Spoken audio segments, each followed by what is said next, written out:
to have been asked back. It was lovely spending your inset day with you back in late February.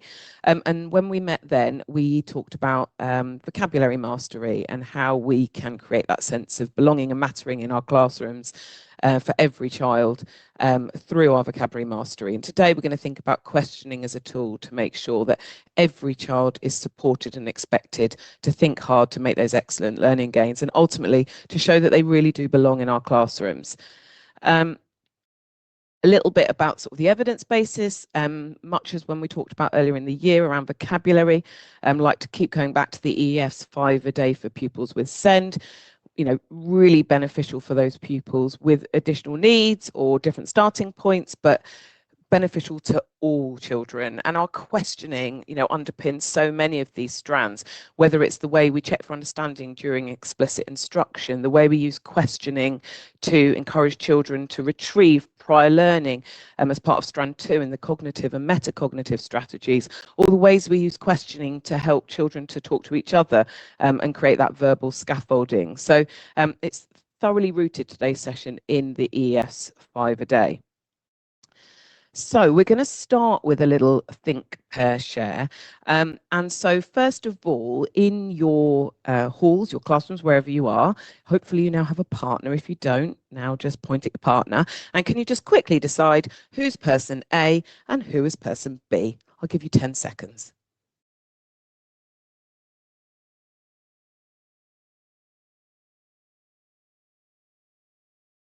Okay, before we do anything with that, I've got some AI note taker trying to hijack our call here. I'm trying to get rid of it.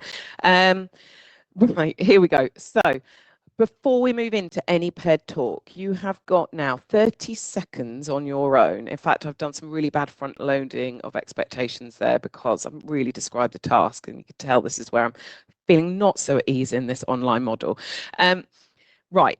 Little graph here, I should say, from the lovely Inner Drive and Bradley Bush and Co., which is showing us on thinking and participation ratio. And in our optimal classrooms, we are getting children into that green zone where everyone is expected and supported to participate and think, and the questions that we ask them to think about get them to think deeply.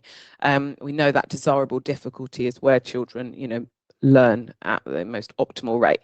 So you are going to have 30 seconds on your own, first of all. If you've got a mini whiteboard in front of you, brilliant. You can jot it down on that, or it can be on a piece of paper.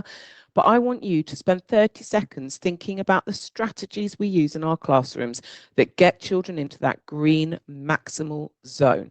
An example may be cold calling, the way that if every child knows that they could be asked to answer a question at any point, that might help to get children into the green zone. What else can you think of? 30 seconds on your own, golden silence, go.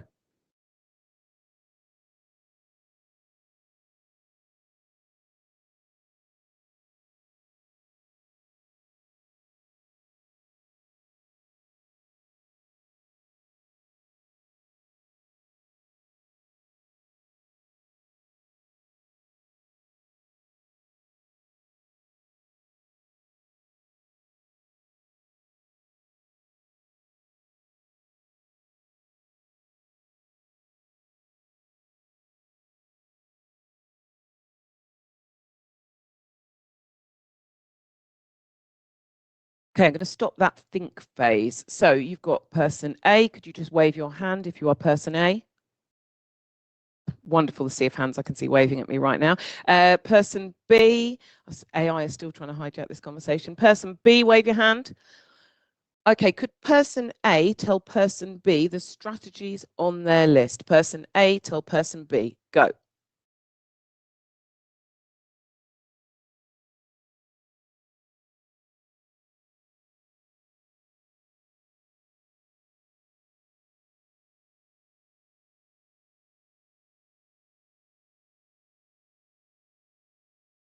And I'll pause you there. And person B, can you now tell person A anything else you had on your list or any additions, amendments, refinements you'd make to person A's list? Go.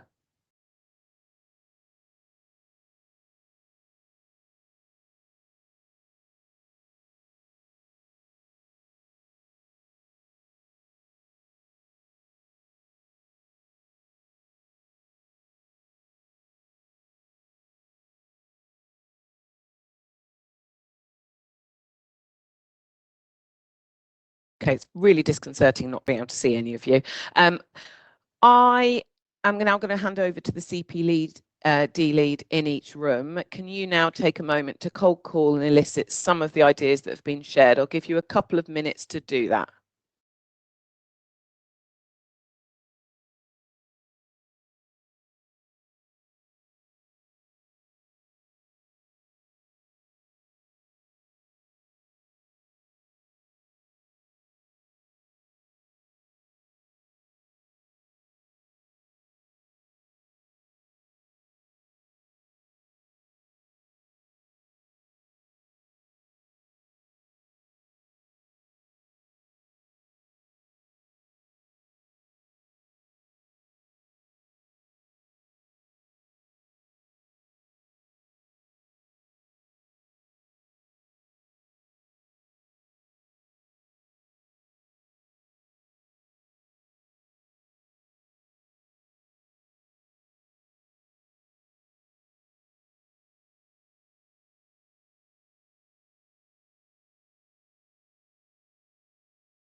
Okay, I'm going to just finish those conversations there. I won't bore you all with a narrated countdown right now.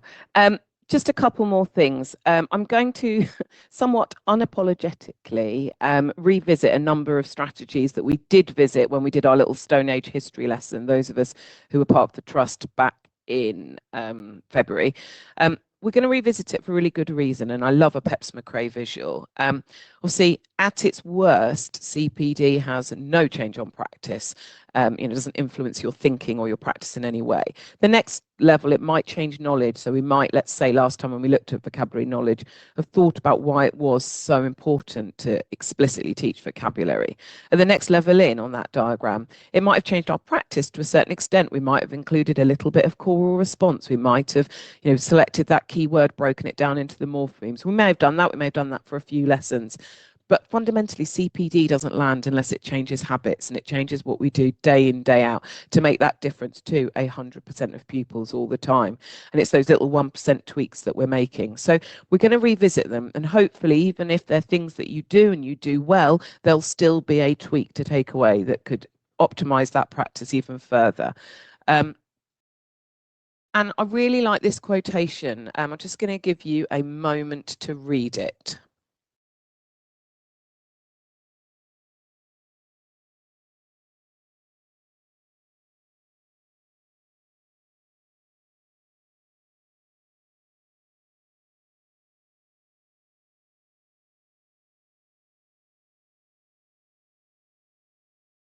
I think that last bit really resonates, that some of the techniques we're going to go through today, when Chloe asked me if I do a session on engagement through questioning, we'll touch upon techniques that we all use all the time.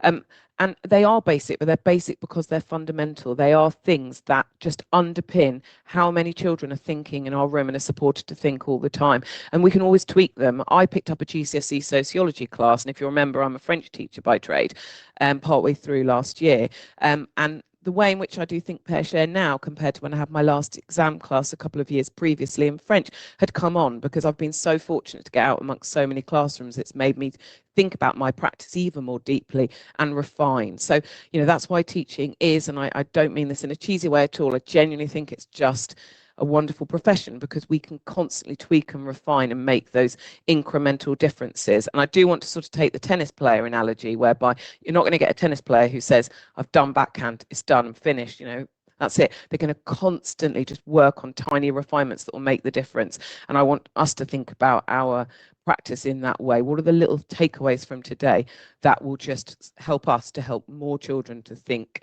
hard more of the time? So strategy 1 is very much one of those, basic as in fundamental. Little visual here. So again, 30 seconds on your own. What aspects of questioning practice does this visual represent? On your own. Off you go.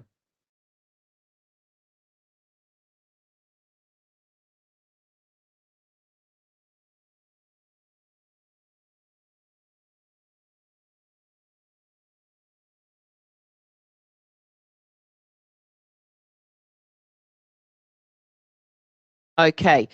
A, could you please, and using the sentence stem if you wish, A, could you tell B, what are the key elements of best questioning practice that this visual shows us?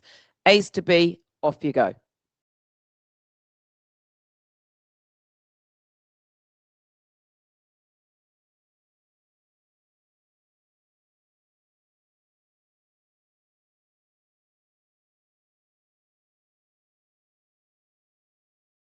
Okay, and pausing you there. B's, can you now tell A's why these practices are important? B's to A's, off you go.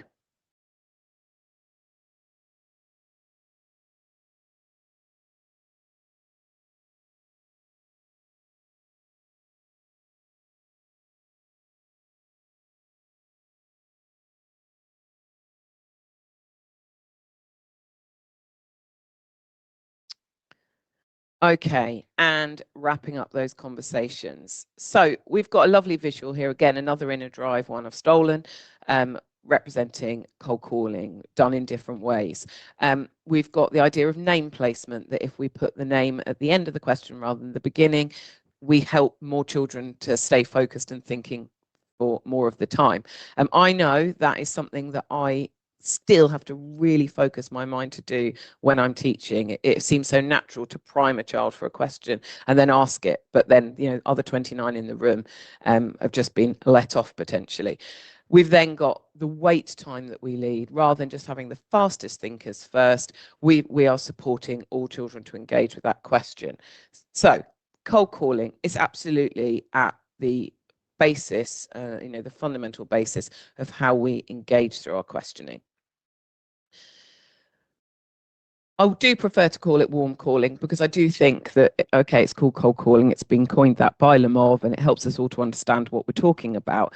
But it is the warmest form of calling, because it is the type of questioning that is saying to all the children in the class, when it's done well, that you all belong in here. We believe that you can all think. We'll give you all the time to think. We will give you the tools to participate, rather than it being the loudest, the most confident, the fastest thinkers that dominate. And I just like that another inner drive visual there around teacher wait times, and the fact that the average one of us, we give 0.7 to 1.4 seconds of thinking time, and that's sort of on a par with how long it takes for a heartbeat. And so sort of comparing how much thinking time we give compared to how much we should give, 3 to 5 seconds to get that real quality of response. And I'm certainly finding this afternoon, I'm looking and trying to count down, and I'm desperately wanting to move on because I feel a bit uncomfortable and I don't know what's happening in the rooms. But when I'm in the classroom, sort of almost digging my fingers in, 1, 2, 3, like trying to help myself to just pause. And not because we want to make the lesson really slow, but we just want to give thinking time so that all children are given that time to belong and to process fully.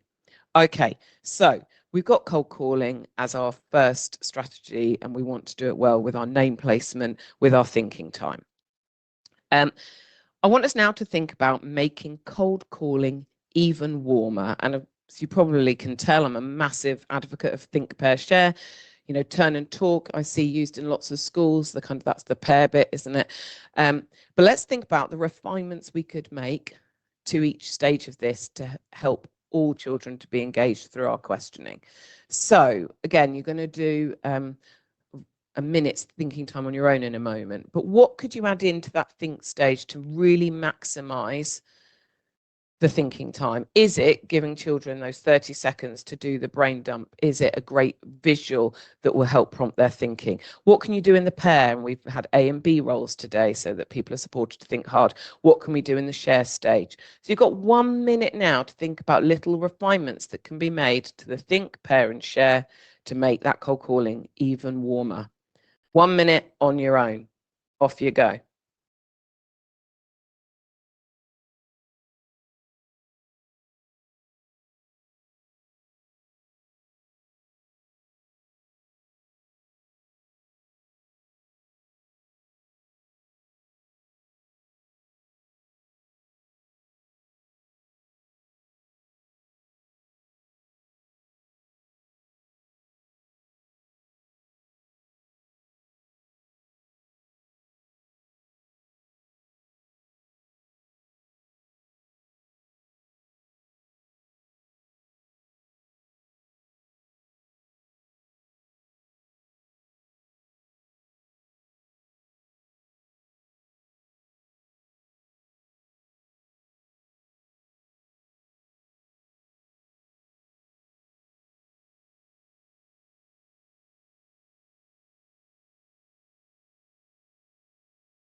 Okay, let's pause that thinking time there. Can I get B's now? B's, can you tell A's what you've got on your list for the different bits? How do we refine, think, pair and share? B's, tell A's. You've got about a minute.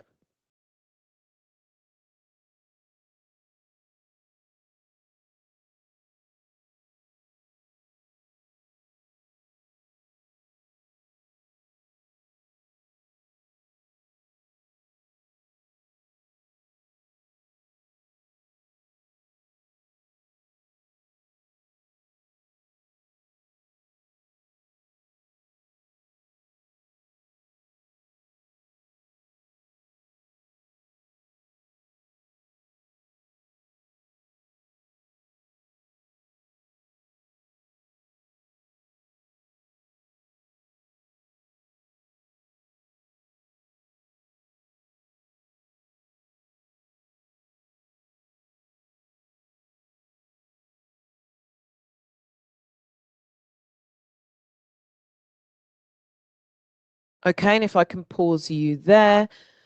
Time for A's to tell B's. Anything else you had on your list? Any questions you've got about the strategies that were just shared?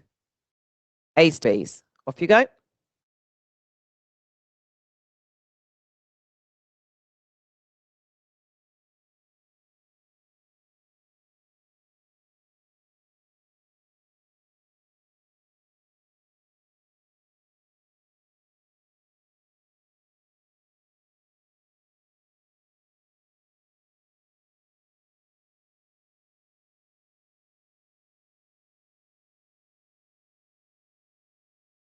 Okay, if I can just hand over to CPD leads now, could you now do some cold calling and have got about 2 minutes to just elicit some feedback on some of the practices, techniques, habits that we can get into to make sure that the think, the pair and the share phases really optimize that engagement. Okay, over to CPD leads. Thank you.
Okay, pausing our feedback there. So potentially some of the things that might come out of those discussions, as we said, thinking explicitly, giving that thinking time, explicitly giving a tool, whether it's a low stakes mini whiteboard where we can scribble things down and it feels sort of less threatening, or whether it's a brain dump in our book, but explicitly giving that thinking time, and we can circulate during that thinking time to see what people are scribbling down, and therefore how much is being retrieved, or how much people have got to work with. We might have a really well chosen visual prompt. We might have some keywords, maybe those keywords we taught explicitly earlier in the lesson, to really sort of scaffold that thinking. In the pair phase, we might have A and B roles, or windows and walls. I know lots of us using StepLab. We might have those sentence stems to scaffold, and often a sentence stem rather than a question just helps unlock that thinking. We want to avoid that situation where it's always the fastest and most confident thinker who dominates the discussion. In the share phase, it's that fact that we've created opportunities for think, pair, share, and the turn and talk that mean we can do that cold calling in a safe, warm, inclusive environment. We might have some no opt-out strategies. It might be that if a child says they don't know, we might add in an additional question or two, or a little scaffold, or a keyword, or a sentence prompt that will unlock that for them. Or we might bounce to someone else, but going back to that child, showing them, we're not catching you out, but you belong in this room, and we're going to make sure that you have the tools to do the thinking. It's also about that praising not just the response, but the effort, the thinking, the process that the child's gone through, and the effort. So lots of different things that I'm sure you will have come up with in each of your rooms. So let's have a little think. It's always good to think about kind of the reverse side of the coin. So where questioning doesn't go so well. So I've got 7 visuals / when I ran out of icons I could find to represent things, a couple of sentences. So 7 visuals here which represent things that are what not to do. Okay, so again, I'm going to give everyone a minute's thinking time. I want you to jot down, what do you think are these 7 aspects of bad questioning practice that are represented here? So what's going wrong on your own? 1 minute.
Okay, we'll pause that thinking time there. A's, could you please tell B's what you think pictures 1 to 4 represent in terms of bad questioning technique, and why those things are a problem? So A's, you're going to work through 1 to 4 and tell B's, and then B's, you'll pick up and do 5, 6, and 7. Off you go.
Okay, I'm going to pause those discussions there. This is what they talk, don't they, on Step Lab about sort of the crest of the turn and talk, and I haven't got a clue where the crest of the turn and talk is because I can't hear or see anyone. It's very disconcerting. So apologies if this is either incredibly slow, incredibly fast, or maybe it's a sweet sort of Goldilocks spot somewhere, I hope. So to whistle stop through before we go on to strategy 3, we have got number 1.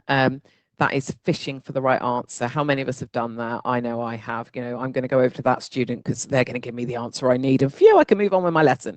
So again, we need to hunt for who hasn't got it, who has got it, rather than fish for the right answer.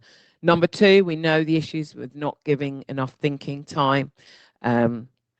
So there we go. We've talked about that already today. Number 3, if we have hands up all the time, we're allowing an opt-out for kids and ultimately saying that some don't necessarily belong in this room. So let's really create that safe hands down culture. There is a place for hands up at times. We want children to be excited and say, oh, I've got something else to offer on this. I'm not saying never, but as a default mode of questioning to keep that thinking participation ratio high, we want that hands down approach. Slide 4, the I don't know. We want classrooms where children can't opt out. So as we said before, we might add in an additional sentence stem or a question that sort of takes it back a step and then scaffold them back towards it. Or we might bounce to somebody else, but go back to the individual student. Number 5, the power of paired discussion. So once we've had that thinking time, that verbal scaffolding is so important, particularly ahead of sort of that written practice or deliberate practice. So, there is time for those short, sharp turn and talks to scaffold learning. Number 6, we've got the name placement issue there. My personal, work on that by placing the name at the end of the question, preferably with a pause before, keeps that thinking ratio highest. And then number 7, again, how many times do we do this? And I'm probably, basically doing this throughout this session. That makes sense? Off you go, everyone, before I checked in. So a few sort of don'ts there, if you like. And the last thing is a strategy that we again played with on the inset day, and I thought we'd revisit today because it's such a good all student response approach, which is low tech, but gets them again stealing a Peps McRae visual there, going from one person thinking to everyone thinking, giving us that information as well to work out what we do next with our lessons so that we can be responsive to the learning that's taking place. And I thought, well, how do I level the playing field? Last time we did it with Stone Age history. Today, it's our highway code, people. So apologies for what is coming next. Now, we're going to do a practice, first of all. Do you remember from the inset day, we did tap, tap, show. So this is where you can all swear at me and I'll never know and we'll all be happy.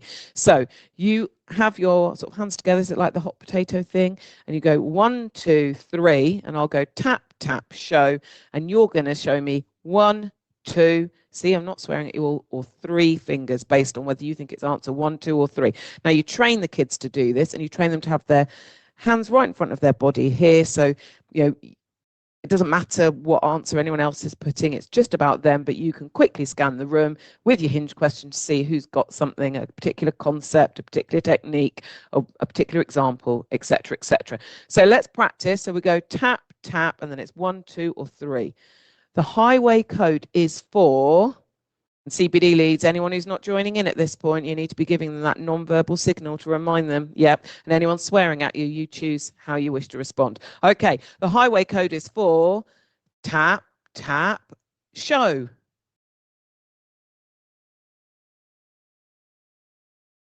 Now, I'd have got that wrong, wouldn't I? There we are. It is all road users, including pedestrians. So you can decide in the room who's safe to drive out of the building this afternoon and who needs a bit of responsive teaching.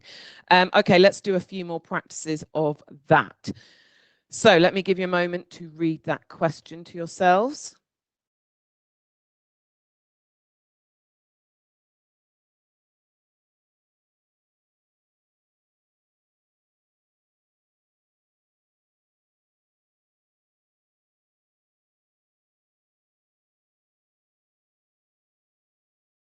Since January 2022, we've had to observe the hierarchy of road users. The hierarchy is as follows, from highest to lowest priority. Are you ready? Tap, tap, show.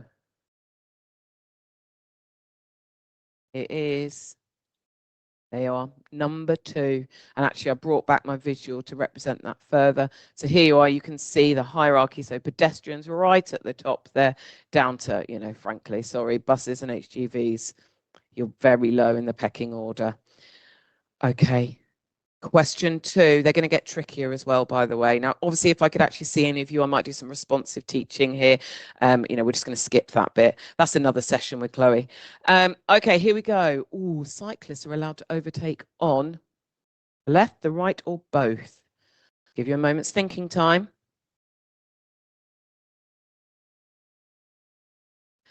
And here we go. Tap, tap, show. And it is, I can imagine there's be some groaning in the room here or some surprise. Both. They can do whatever they want. Either way. Yeah, I know. Question 3. Here we go. Right, I'm going to let you read this one.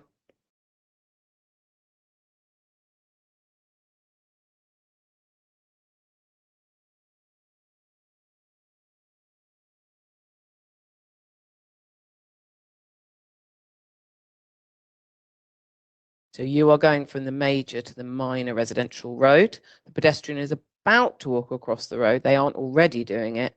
What should you legally do? And here we go.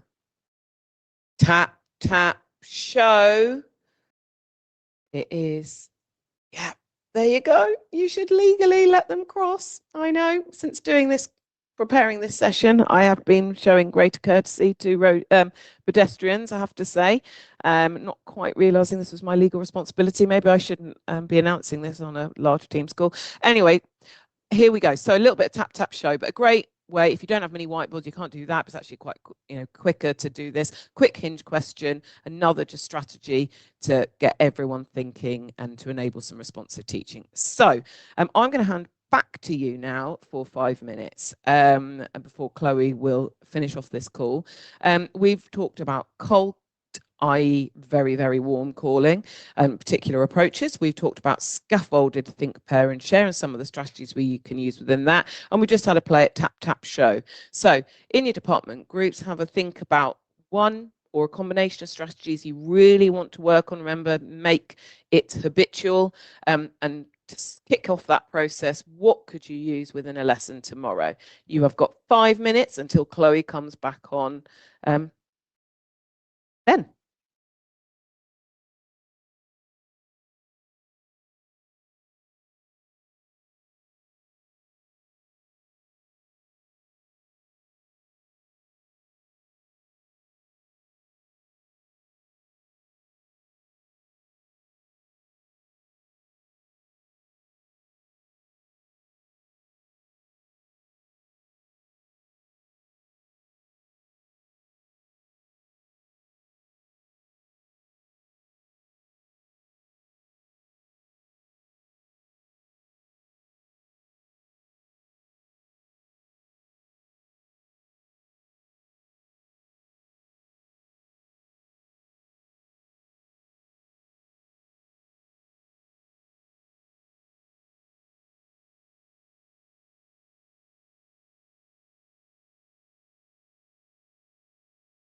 Okay, I just wanted to bring everyone back together at the end. First of all, to say a really huge thank you to Laura for all the time and effort that you've put into preparing this for us. Not only in terms of all the ideas that you've actually shared, but also the fact that you've continually modelled actually how to do these techniques through the different ways that you've been getting staff talking to each other through this. It's greatly appreciated.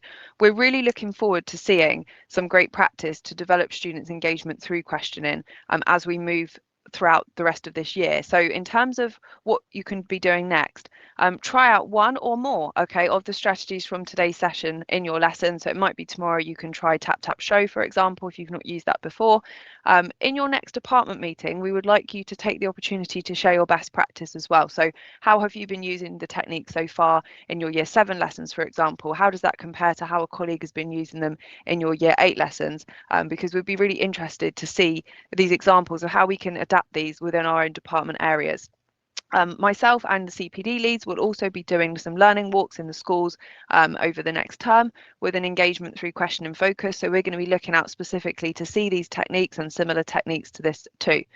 If you are thinking, actually, I'm really interested in how I can develop this even further from what we've done in the session, we'd really invite you to come to the evidence exchange, which is an opportunity to delve deeper into the themes from the learning lab. So we've got our first one is on Tuesday, the 11th of November from 3:45 to 4:30, and it's called 100% of the time, securing engagement and participation through questioning. So this is online via Teams. You can sign up via the QR code, but this is also within the brochure that is linked in your bulletins as well. You can find that on the intranet too. And finally, we would like to take the opportunity just to gather some feedback from you. This will act as an attendance record for you having been here at today's session. And it will also allow us to get your key takeaways in terms of what you're going to be trying within your own practice. It's like a commitment to actually try out some of these techniques. There might be a few issues. I know I heard from one of the schools, sometimes the signal is not very good. So I will make sure this goes out as a link on an email as well very shortly after the session. But if you can now scan this, that would be fantastic. Give us some feedback and see how we've got on with this. So I'm going to leave that up there on the slide just for the next 5 minutes or so we can get that scanned.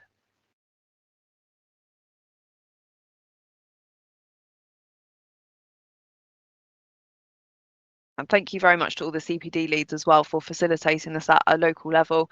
Really, really appreciate your work. And I just want to say a thank you for having me again and for putting up with my silly sessions, but hopefully there has been some food for thought there, and there's been something that you can take away and tweak that isn't hugely onerous in terms of planning, but just about that implementation. But thanks so much. I absolutely loved joining you all earlier in the year, and I'm sad not to actually sort of see you in person this afternoon. But yeah, I hope there's been something useful, and hope to see you all again. Thank you.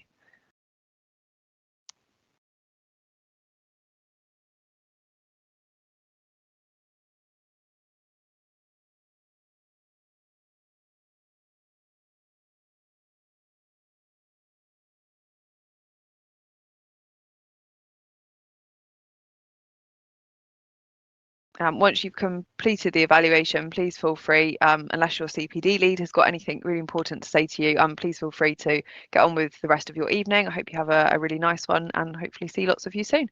Thank you very much.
CP Dealies, whenever you can leave, please feel free to do so. Don't feel you have to kind of stay on the call. Thank you so much for all of your help. Thank you for getting everyone to do the evaluations as well. Thank you.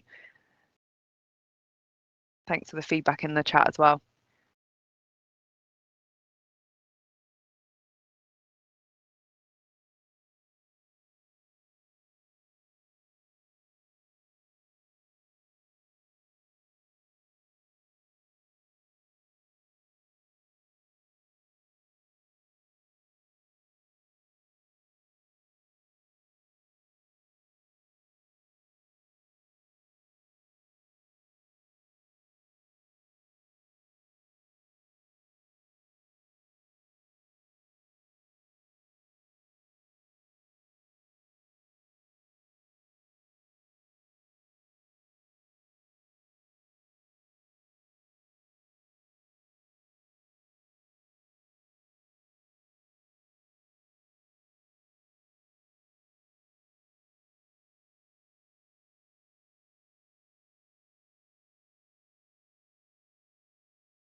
Laura Crepes, thank you so much. I'll send the feedback over to you. I've got it all coming in now, so I should just be able to share the form with you, hopefully. But if I do that tomorrow, it looks really, really good. So thank you so much. Oh, you're so welcome. Thanks for having me.